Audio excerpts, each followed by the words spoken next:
Hi, my name is Deb DuMontier. I'm the Deputy Special Trustee with the Office of Special Trustee for American Indians with the Department of Interior.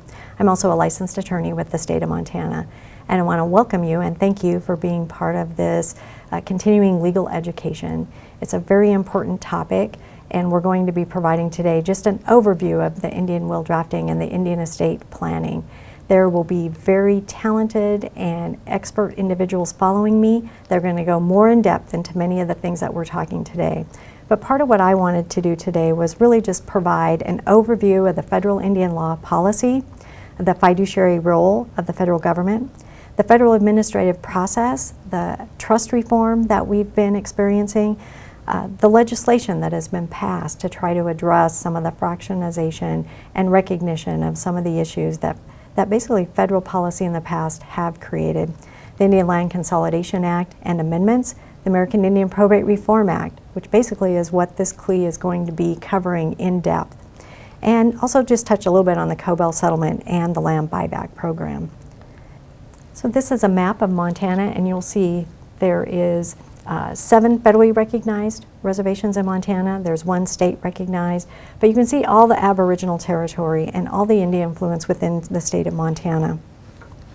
When I was part of the Equal Justice Task Force, one of the things that we looked at was the legal needs, and the legal needs that was identified in Montana was Indian will drafting. We want to make sure that our Indian landowners are aware of the options that are available to them so that they can be informed decision makers. We want the opportunity to empower our clients with the distribution of wealth. And really just to press upon the attorneys who are here, as well as the students who may be watching this, that this is a very interesting and it's a very complex area of the law, but it certainly is an area that there is a need, and it can be very rewarding, a very rewarding experience. Part of the overview of the federal Indian policy is looking at the different eras of time where federal law or policy has interacted with tribal relations.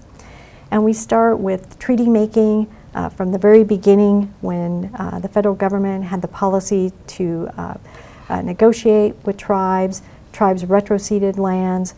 Then we moved to an era of time where there was removal of tribes and individuals onto the reservations, so they moved from the east coast kind of to the west, the allotment and assimilation era. And we're going to talk more about this because this is actually the period of time that created individual land ownership. And it's something that the federal government has been looking at and individuals have been dealing with, and it's had negative impacts as to economic development and jurisdiction, etc. The reorganization time, the Indian reorganization, termination and relocation of tribes, and then self-determination. And that's just a real broad overview of the policies. And this particular slide is kind of difficult to see, but it's the Klamath Tribe's historical trauma wheel. And why did I provide it? I think it's important to understand from a tribal perspective and maybe an individual perspective how federal policy has affected them, because you're going to be working with individuals who may be familiar with their tribe and their stories. And so sometimes it's very helpful to understand that from creation, and this particular wheel represents over 1,200,000 years ago, where tribes did not have influence with non-natives, and then you see that influence starting with non-natives, wars, termination, re-recognition of the tribe, to a resilience and a culture to where the land is restored to the tribe, and how significant that is. So when we look at culture and diversity and the complexity, and that's the interesting part about this particular field of Indian law, is it's very interesting and it can be complex. But when we look at myth or facts, there are federally recognized tribes in every state except Hawaii. No. There are 567 federally recognized tribes, 337 in the lower 48 states, and 230 Alaska Natives entities. And there are 17 states, including Hawaii, that do not have federally recognized tribes. What is the Federal Indian Trust responsibility? This is a complex area, and there's really not an easy definition. We don't have a specific trust document. We have statutes, we have treaties, we have executive orders, and we have court decisions. And I've provided an additional handout that provides some of the case decisions as well as some of the statutes. But we're going to be concentrating on, so what is the Federal Indian Trust responsibility? Over case law, we have seen this be established under where the United States has charged itself with a moral obligation of the highest responsibility and trust towards Indian tribes in the Seminole Nation case. But it started even much earlier that with the Marshall Trilogy cases, in which the Supreme Court found that there was this trust obligation in Cherokee versus Nation, Cherokee versus Georgia. And over the years, this particular trust doctrine has been the center of numerous Supreme Court cases, and it is one of the most important principles in federal Indian law. Allotment and assimilation is something that happened over 100 years ago, and it's important to recognize that we went from communal land owning to individual, and there were allotments that were given to 40, 80, 160 acres, and they were given to individual Indians with the thought that they would assimilate and become part of the community. They would be held in trust for 25 years, and there was no taxation for that 25-year period. But what we found is that the tribal land was split up and given to tribal members. There were 219 reservations that were allotted during the period of time of 1887 to 1934. And the owner remained the United States federal government, and it was held in trust for individual beneficiary Indians. After the allotments, the lands were opened up to homesteaders, and there were 46 reservations that were open to non-Indian homesteading. And over 90 million acres of land was taken out of tribal ownership. And that substantially reduced the tribal land holdings from 139 million acres to 48 million acres by 1934. And then individuals who had these allotments, state law applied, and heirs would take land as tenants in common, and that's what we call the fractionation, and it soon became a very serious problem. The Burke Act of 1906, it allowed the Secretary of Interior to issue fee patents to allottees, and so we had 60% of allotments that were lost. The trust status was lost into fee. And again, we had about 900,000 acres, or 90,000 acres that passed from tribal ownership. The Indian Organization Act is a period of time where we saw a real shift of Indian law policy from allotment and assimilation to recognition and promotion of the self-government and economic development. It stopped allotments for a period of time, extended the trust period. The surplus lands were provided back to tribal ownership, and it authorized the Secretary of Interior to take land back into trust. It established tribal governments. And the Confederated Salish Kootenai tribes north of here from Missoula, they were the first to adopt a constitution under the Indian Organization Act. The IRA really was the official turning point for the federal government to be trustee over Indian lands. The IRA sought to prohibit devise or allotment of trust allotments unless there was approval, except for to tribes, Indian persons, or heirs. Part of the problem, direct loss of land, we see a checkerboard of ownership of jurisdictional issues, inheritance pursuant to state law, the fractionation. The Montana State University has a fact sheet on their website that goes through a little more fractionization, and so will the folks who are following me are going to discuss this concept. Also, there was no authorization for individuals to even have a will until 1910, so we saw allotments that they just continued to fractionate with no ability to consolidate those interests. The Indian Organization Act also prohibited allotments from being sold, leased, or mortgaged without the consent of the Secretary. So oftentimes, as land continued to fractionate, it made it very difficult for individuals to do anything with their property or to see the economic development from that property. This is the Flathead Indian Reservation, 1855. This is federal Indian law and policy pursuant to their maps. So we see a grant of the treaty, and you can see here the state of Montana, and here's Flathead. You can see the Flathead was not allotted by the Dawes Act. There were other legislation that allotted some of the reservations, and CSKT was allotted by the Flathead Allotment Act of 1904, and the orange represents the allotments that were given at that time. There were 3,380 allotments issued to tribal members. Then it was open to homestead, and you can see the tan where it's open to homestead, where individuals came in and they were able to claim lands. There are also school property state sections. The gray part are the state sections, and also the creation of the National Bison Range. There was a second round of allotments as well. That's not uncommon to reservations. This particular reservation, the second round of allotments, there was a reservation to the tribe for timber, but there were over 400,000 acres that were patented to homesteaders, 61,000 to the state, 18,500 acres to the National Bison Range, and basically the tribe owned less than 40% of the reservation. After the passage of the Indian Reorganization Act, the tribe started purchasing back their lands, and they are continuing to do that. But this is federal Indian law and policy, like I say, visually by the map. So Congress recognized that there was a problem, but it took some time before we saw legislation that was trying to counteract fractionization. And the first attempt was the Indian Land Consolidation Act in 1983, and it was amended in 1984. And it didn't have a federal probate code at that time, but it did have some self-executing rules. They were basically deemed unconstitutional. That was the UP case and the Irvin case. It was amended, the Indian Land Consolidation Act amendments in 2000. It created a pilot project for tribes to purchase back interests. Very few tribes participated in that program. However, CSKT, they were one of the tribes that did participate. The Indian Land Consolidation Act was passed to prevent further fractionization of trust allotments and to consolidate fractional interests. It was to promote tribal self-sufficiency and self-determination and basically reverse the allotment policy for Indian tribes. And this is the first time in 2000 where we see the Dawes Act actually repealing the authorization of allotments. The Indian Land Consolidation Act was kind of the precursor and the non-probate provisions.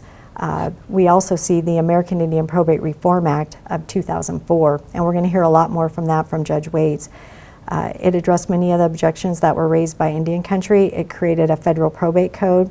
Again, it had the APRA has the same intent to limit fractionization, prevent loss of trust of land, promote land consolidation, and also there were some owner management provisions in the law. So what is the Department of Interior's fiduciary role? We talked about the federal government having a fiduciary role.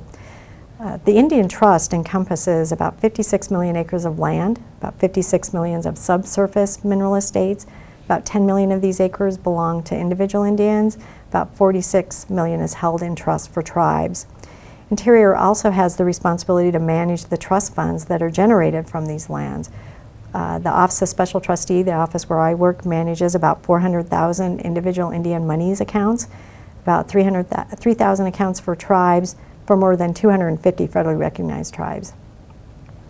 These funds come from the land, the timber, the oil, the gas, and the mineral resources. The federal trust responsibility is held by a number of bureaus and agencies within the federal government. Here's an organizational chart for the Department of Interior. You'll see the secretary, currently Secretary Sally Jewell, the deputy secretary, but all of these programs, pursuant to the reaffirmation of trust by secretarial order, was recognized as having a trust responsibility. And you'll see the office that I work for is in the Office of the Secretary, Office of the Special Trustee. The American Indian Trust Fund Reform Act established the Office of the Special Trustee. This was in response to tribes and individuals wanting improved management and accountability of the Indian trust funds held by the Department of Interior. OST manages the financial trust assets for both tribes and individuals, and the role of OST in trust reform has really been evolving.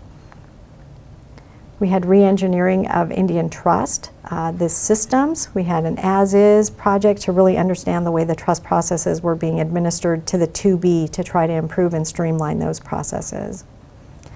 With trust reform, with the accomplishments, we have new systems. We have the Trust Asset and Account Management System. You're going to learn a little more about that system as well. But that's for the title and leasing, and it's universal. So it's not just individually held at different agencies now. It's a universal system. So no matter where the individual owns their trust property, it would be that information is accessible through the TAM system for the owner. The Trust Fund Account System, TFAS, that's an OST system, and that's the management. for the IIM accounts and tribal accounts. And these systems integrate that allow us to provide statements to individuals so that they know what they own. So the Bureau of Indian Affairs manages the land and natural resources. OST manages the financial resources, and you're going to learn more about what OST does from some of our fiduciary trust officers. The Confederated and Kootenai tribes, pursuant to self-governance, they perform many of these federal functions, and you're going to hear from one of their staff as well as to how they perform that function. The Office of Hearings and Appeals, OHA, they're responsible for adjudicating the probate of Indian trust assets. So part of trust reform was to develop a fiduciary trust model.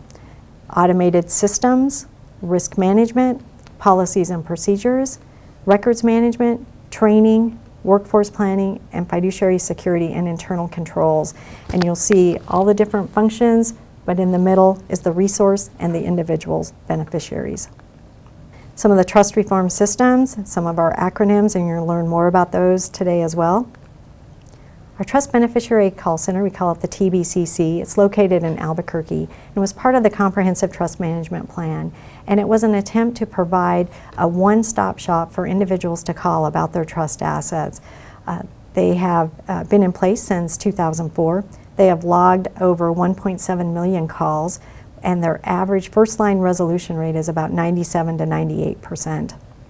We also have calls that are referred to the field for further resolution if they're unable to answer those questions. So what are some of the examples the beneficiary may have? They can call the TBCC, ask about the balance of their account, they can request funds, they can ask about a lease. The TBCC has access to all those trust systems to assist the beneficiary, and it's a real trust improvement. The record keeping, of course, the record keeping is extremely important, and the trust records. The records are essential to that trustee-beneficiary relationship. We have the American Indian Records Repository. That particular facility is located in Lenexa, Kansas. It was part of trust reform as well. We've collected and indexed over 300,000 boxes of inactive records from various records facilities, BIA storage, and other locations. These records are accessible through a process in which you can request them from the air, and they have a one-day turnaround.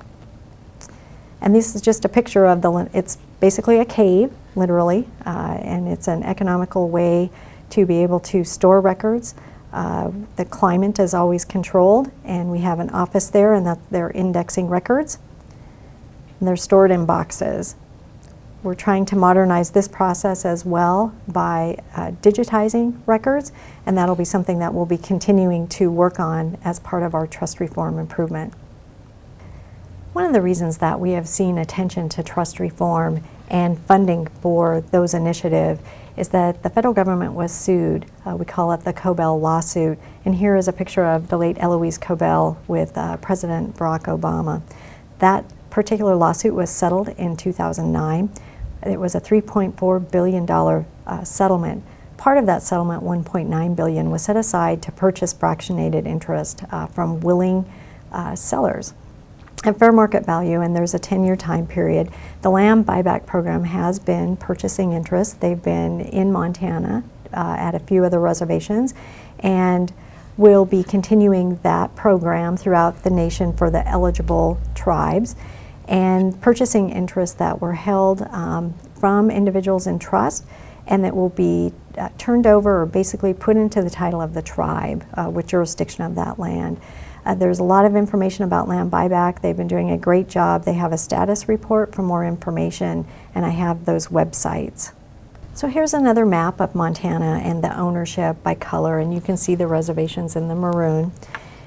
One reason why I'm starting to conclude with this map is so that you can see all the remote areas that we have. We have a lot of distance between those areas, and the Department of Interior no longer provides will drafting services.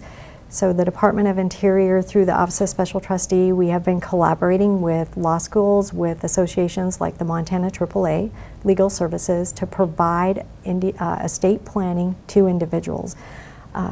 Oftentimes we can provide landowners with the information, but it's very important that we have the legal resource as well, attorneys that can assist them with drafting their wills. Right now, as I said before, If an individual should pass away with interest in trust, there must be a probate.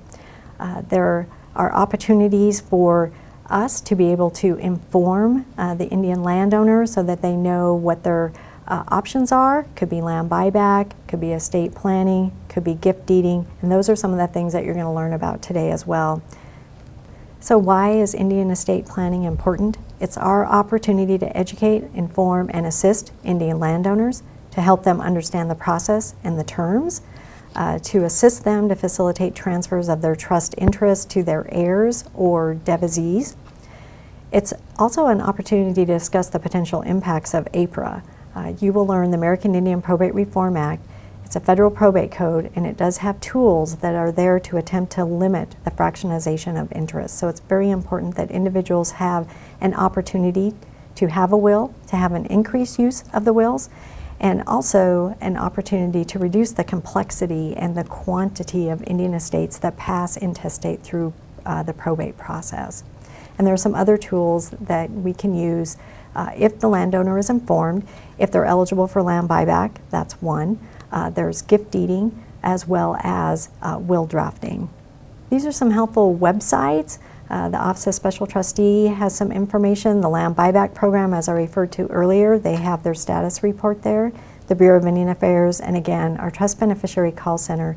And it's open six days a week and toll-free, and they're there to answer questions for our beneficiaries. So I want to thank you for this opportunity to present and to start this very important conversation.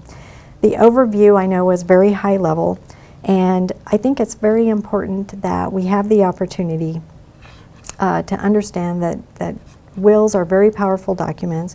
They must be updated. We need resources for our individual landowners to be able to go to seek the legal assistance that they need. So I want to thank you for your attention and your time today.